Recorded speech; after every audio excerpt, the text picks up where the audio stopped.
I guess that's, I'm glad we're coming back to what I would call full circle, because I think this is, so much of this is an individual household and family to family or business to business decision.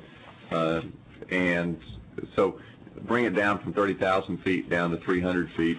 And just if you were to say, in your opinion, at this point, does the average consumer, do they understand about conservation and what technology is available to them now in order to have efficient lighting? But the average Texas household or business, would you say on a scale of 1 to 10, where is that household? And I think there are pockets of Texas, possibly Travis County, that could be at an 8 in that continuum. But then there are large parts of Texas that I fear are not anywhere near that. What's your assessment of that? I think we have a lot of educating to do.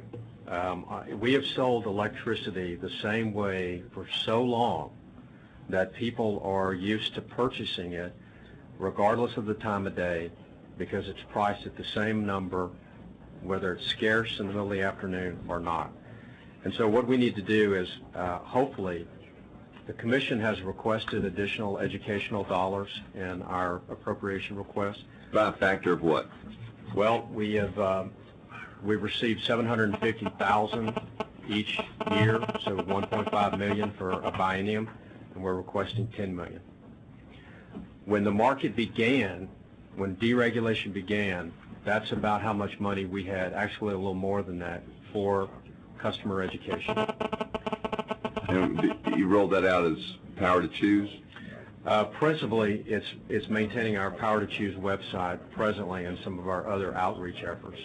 Now, are there other entities that are popping up as somewhat of a cottage industry? Absolutely, yes. There are a number of websites that attempt to do the same thing that Power to Choose does. And there are a number of private initiatives on energy efficiency where the private sector has decided they'll try to make a market opportunity out of it.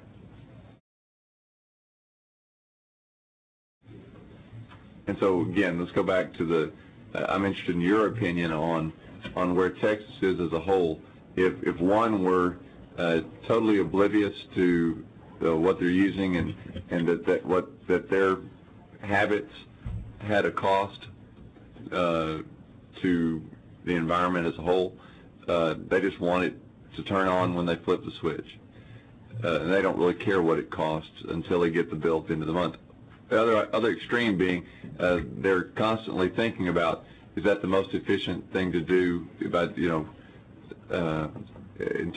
my appliances? Do I need to replace this old refrigerator with one that's got a tag on the front of it that says it's energy efficient?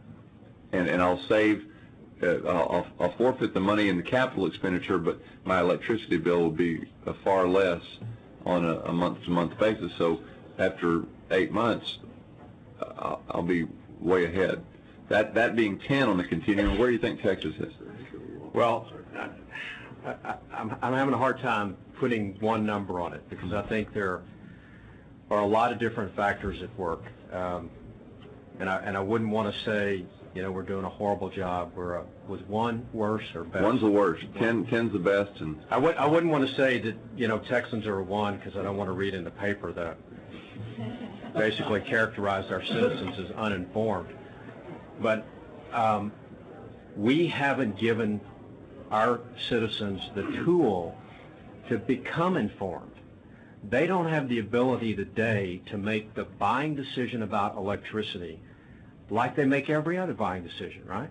You go to the grocery store, you see exactly what you're paying, you can make a decision whether, I'm going to put that back, right? Can't afford that.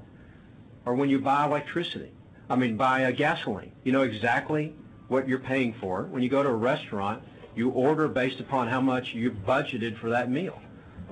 The way we do it now is you consume, 2 to 3 weeks later you get a bill. It's like at my house, it goes in the drawer with the other bills. We write checks at the end of the month. Oh my gosh, I can't believe I use that much electricity, or that it costs that much. So I think there's some pockets of Texas that have become more informed, but I think it's unreasonable for us to expect people to be informed because we haven't given them the tools. And I would say it's only been last summer, for example, and a period of time before that, where prices became high enough that the average citizen decided, I'm going to get informed now. Are you like every other parent going around yelling at your kids to tell them to turn off the lights? Absolutely. Absolutely. And, you know, and the way these meters work, I don't know if have you been over to the Encore laboratory that they have. You've been over there, Representative Fairbanks. You know, they can show you on the meter what the effect of turning the light switch on and off is. I've got one of these things in my car that shows me what my miles per gallon is instantaneously. I'm hooked on that thing now. I don't know about you all, but, you know, I'm always trying to see if I can get it up higher. And I think that's the way people will become once they get these meters. That's a great